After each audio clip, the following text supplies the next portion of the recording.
I don't care how high you fly, you got to fly back down to die. Birds that fly high. Brother Valentino himself, and he is here with us in studio this morning along with Miss Eunice Peters as we talk about Night of Royalty. Good morning and welcome to both of you. Good morning. How are you all this morning, Miss Peters? It's always a pleasure having you. You always come in with this big smile and brighten up the entire place. And now you have Brother Valentino smiling there as well. And what is happening? A Night of Royalty. Ah. It's going to happen on the 25th of August, which is next week Saturday, at 9 p.m. at the Kaiso Blues Cafe. Actually at their new location, because Kaiso Blues Cafe has been relocated. They're now on Ryson Road, just after the Review Calypso tent, and the back there, upstairs. And I went to the official opening on Wednesday night, and the ambience is absolutely beautiful. So that is what is happening. That's what we're talking about this morning. The 25th of August, 9 p.m. Kaiso Blues Cafe, Night of Royalty. Brother Valentino, you'll be there. I'm looking forward to it, and really, I want to really shake my sister, my little sister hand for the gesture, because it's very few female artists who would dare attempt to do what she's doing, you know, and I really admire her for that, because that is one of the female calypsonians that really have this art at heart, really. And what she's trying to do is to reignite the Kaiso and give it a new birth, something, you know, to look forward to, because, you know, Kaiso is stagnant, you know. After the Calypso, even during the Calypso tense, we don't get that sort of an audience. So what we're trying to do right now is to try to encourage the masses again to pay some attention to the Calypso. And I tip my hat off to this fine lady for doing such. Yeah, things, but you know? but as a veteran in the industry, why do you think Kaiso has become stagnant? It's because of the influence of the media and the other music, especially the reggae music. When you come to Trinidad, you feel Trinidad's the land of reggae. All the cars, everybody is reggae music. Like, I mean, they just like they dig a hole and they throw Kaiso in it and they bury it. I'm hoping that these gentlemen in the studio here this morning are listening, the workers at CNMG, because they would come in with these loud music and they don't seem to want to promote our local music. And then the music don't make no sense. It don't make any sense. Calypso is a very, how to put it, it's very educational. In all aspects of life, you could get a Calypso dealing with that. This reggae thing and this thing is, I mean, I leave it to your imagination, because you all listening to it, whether you like to hear it or not, and tell me if it making sense. Yeah. Because I was having a conversation recently with someone, and they were saying that, you know, we need to send that positive message, and Kaiso and this genre of music that is ours, that is local, that is Trinidad and Tobago, is doing that, yet people go towards the more violent route, and it allows them to become part of that music, the violence. So you talk about some violent act in a song, and people want to replicate. You hear them talking about it going down the road, and the positive message that we are sharing. That's the reason for this, for part of the crime in Trinidad and Tobago, you know. The music is very influential.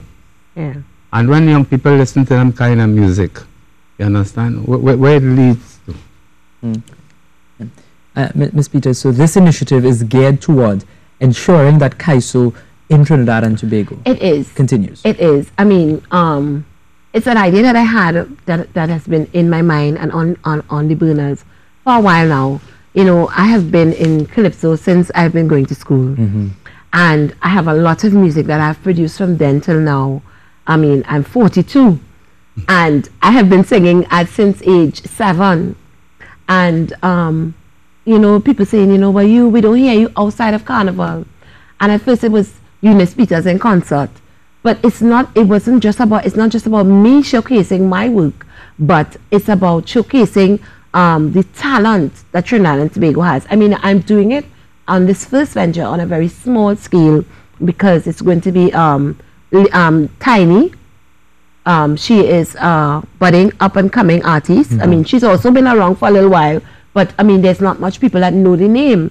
So when I was sitting down and putting the cast together, I was like, but she worked with me out of the Caravan tent this year, this season gone. But she's somebody that I've always been looking at. She's always a young artist that I've watched grow up through the ranks of the thing, and I'm very proud to share any sort of stage with her. So I called her and I said, listen, I'm doing this and I want you to be a part. Uncle Val, he's not Brother Valentino. For me, he's Uncle Val. I mean, he's my role model. He's who I looked at growing up, one of the artists I looked at growing up, at his craft, at his composure, at the way he portrays himself on stage and off stage. And we have all, I mean, from the first time we met, we've always had that connection and that rapport. I mean, along with Auntie Peggy, his wife. So when I, opted to do my first venture, I said, well, who other would I call other than him to share the stage with me on this my first venture, featuring myself. And then, of course, there's Lady Adana. Lady Adana, I also grew up with. I'm actually responsible for her being a frontline singer in Calypso. She used to do background vocals. And I remember me in the front line doing Calypso, and I'm hearing her in the back. And when I came off stage, I said to her, listen, you are not a backline singer. You're a frontline person. And I kept going at her until eventually, one day I saw her on stage doing frontline, and I was moved to tears. Yeah. So I looked at it, and for my first venture, I opted to share my space with these artists, and they all have so much to bring to the table. So next week Saturday night's show is going to be one that, I mean, Trinidad and Tobago can't miss. And what about information for tickets? Who do people call? Where can they go? Well, you can call myself, 721-6327. You can buy tickets. You can get tickets at the box office at Kaiso Blues Cafe. You can also come to the door and purchase tickets, because I know that you may not get a chance to reach me between now and then, but have no fear.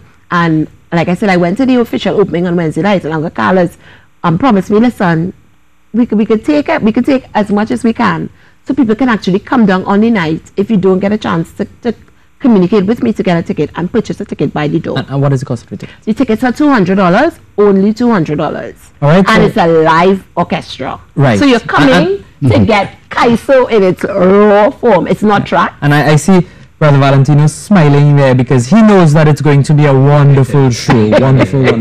So it's a night of royalty on the 25th of August, 9 p.m. Kaiso Blues Cafe. For more information, you can call 721-6327. That is Miss Eunice Peters and Brother Valentino. I would like to thank you both for coming and joining us on Good Morning Trinidad and Tobago to tell us about a night of royalty. You're welcome, and thanks for having us. Thanks for having us. Pleasure. All right, and that is how we end another edition of Good Morning Trinidad and Tobago. I'm Rishi Harinanan. It was a pleasure being here with you all. Until I see you again, take care.